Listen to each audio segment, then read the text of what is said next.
Quem joga Resident Evil sabe que a franquia é muito mais do que só zumbis e monstros. Por trás de cada susto, de cada corredor escuro, existem segredos de bastidores, ideias abandonadas e curiosidades que, olha, até os fãs mais fanáticos talvez não conheçam. Então, se prepara. A gente vai abrir esses arquivos e descobrir alguns dos segredos mais bem guardados da Umbrella. E, para começar já com polêmica, vamos falar de uma personagem que divide opiniões de um jeito impressionante. Ashley Graham, de Resident Evil 4. Tem gente que não gosta dela, e tem gente que realmente não suporta, mas a história por trás da criação dela é bem mais interessante do que parece. Ok, vamos lá. A Ashley que a gente conhece com aquele uniforme de escola que não faz o menor sentido para uma zona de perigo, nem sempre foi assim. Na verdade, a ideia original era bem diferente. Olha só a mudança radical. A primeira versão da Ashley, a versão beta, parecia bem mais preparada para a ação, né? Tinha casaco, calça, botas, mas a versão final mudou tudo. Essa troca para o uniforme escolar foi com certeza intencional. Talvez para deixar bem claro que ela era indefesa, frágil, reforçando aquele papel de donzela em perigo. Ou, quem sabe, uma jogada para agradar um público específico daquela época. E claro, não dá pra falar da Ashley sem lembrar do som que ecoa na cabeça de todo mundo que jogou Resident Evil 4. Aquele grito agudo, constante, virou uma marca registrada dela pro bem ou pro mal. E aqui vem uma daquelas curiosidades que explodem a nossa mente. A atriz que deu vida a esses gritos, a Caroline Lawrence, é a mesmíssima dubladora da Esquilo Sandy, do Bob Esponja, na versão original em inglês. Pois é, como a maioria aqui joga em inglês e assiste ao desenho dublado em português, essa conexão passa totalmente batida. Mas é isso mesmo, a cientista do Texas que vive no fundo do mar e a filha do presidente compartilham a mesma voz. Agora, vamos mergulhar naquilo que poderia ter sido. Todo grande jogo tem um monte de ideias e até personagens que acabam ficando na sala de edição. E com Resident Evil, claro, não foi diferente. Pensa só, o time original dos Stars, lá da mansão Spencer, era para ser maior. Além do Chris, da Jill e do resto da galera que a gente conhece, outros 2 membros foram criados e depois cortados do jogo. Os nomes deles eram Gelzer e Dewey. Cada um teria uma função bem clara. O Dewey seria o cara mais engraçadinho, o alívio cômico, e também o médico do grupo. Já o Gelzer era o grandalhão, o especialista em comunicação, feito para carregar aquele rádio pesado da época. A dinâmica do time seria outra, com certeza.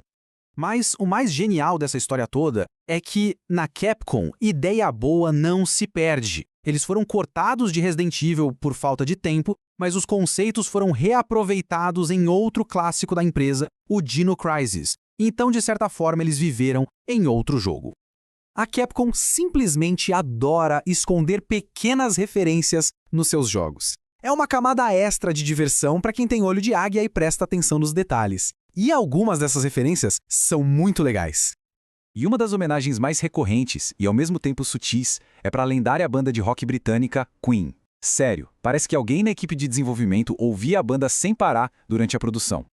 E não é uma referência qualquer, é algo muito específico. As jaquetas dos irmãos Redfield têm escrito Made in Heaven, o título do último álbum do Queen. O colete da Claire, em Code Verônica, tem o nome da música Let Me Live. E a tatuagem do Billy, em Resident Evil 0, tem o nome de outra música, Mother Love.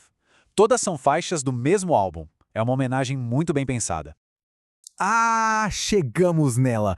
Uma das falas mais icônicas e, vamos combinar, mais cafonas e maravilhosas da história dos games. A frase do Barry Burton, depois de salvar a Jill de uma armadilha, virou um meme antes mesmo da gente saber o que era um meme. E o melhor é que a própria Capcom abraçou a piada. Anos mais tarde, no jogo Dead Rising, no meio de um shopping infestado de zumbis, a gente encontra um restaurante chamado Jill's Sandwiches. É a piada interna perfeita, um aceno de cumplicidade para todos os fãs. Ok, agora a gente vai pro final. E é aqui que estão os segredos que realmente definiram tudo. Decisões de bastidores que não só mudaram um jogo, mas que moldaram o destino de toda a franquia Resident Evil. E aqui vai uma que talvez muita gente não saiba. A ordem dos jogos não era para ser a que a gente conhece. Code Verônica, que avançava a história dos Redfield, era para ser o verdadeiro Resident Evil 3. Só que tinha um contrato com a Sony que exigia mais um jogo numerado para o PlayStation 1. O resultado? Uma história que era paralela virou Resident Evil 3 Nemesis, e o Code Verônica foi lançado como um spin-off para o Dreamcast. Uma decisão de negócios que mudou a cronologia inteira da série. Depois de todas essas curiosidades, a revelação mais impressionante, talvez, seja sobre a própria existência da franquia como um todo. E ela vem direto do criador, Shinji Mikami. Esse número aí na tela, 1, representa exatamente quantas vezes Shinji Mikami planejou fazer um jogo de Resident Evil. Só uma.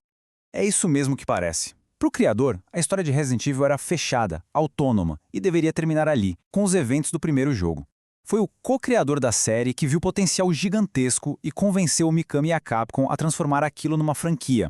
Se não fosse por essa conversa, toda a saga que a gente ama simplesmente não existiria. E isso deixa a gente com uma pergunta para pensar. A influência de Resident Evil no survival horror e nos games em geral é imensa. Imaginar um mundo onde a história acabou de vez na mansão é pensar numa realidade completamente diferente para os videogames. Fica aí a reflexão.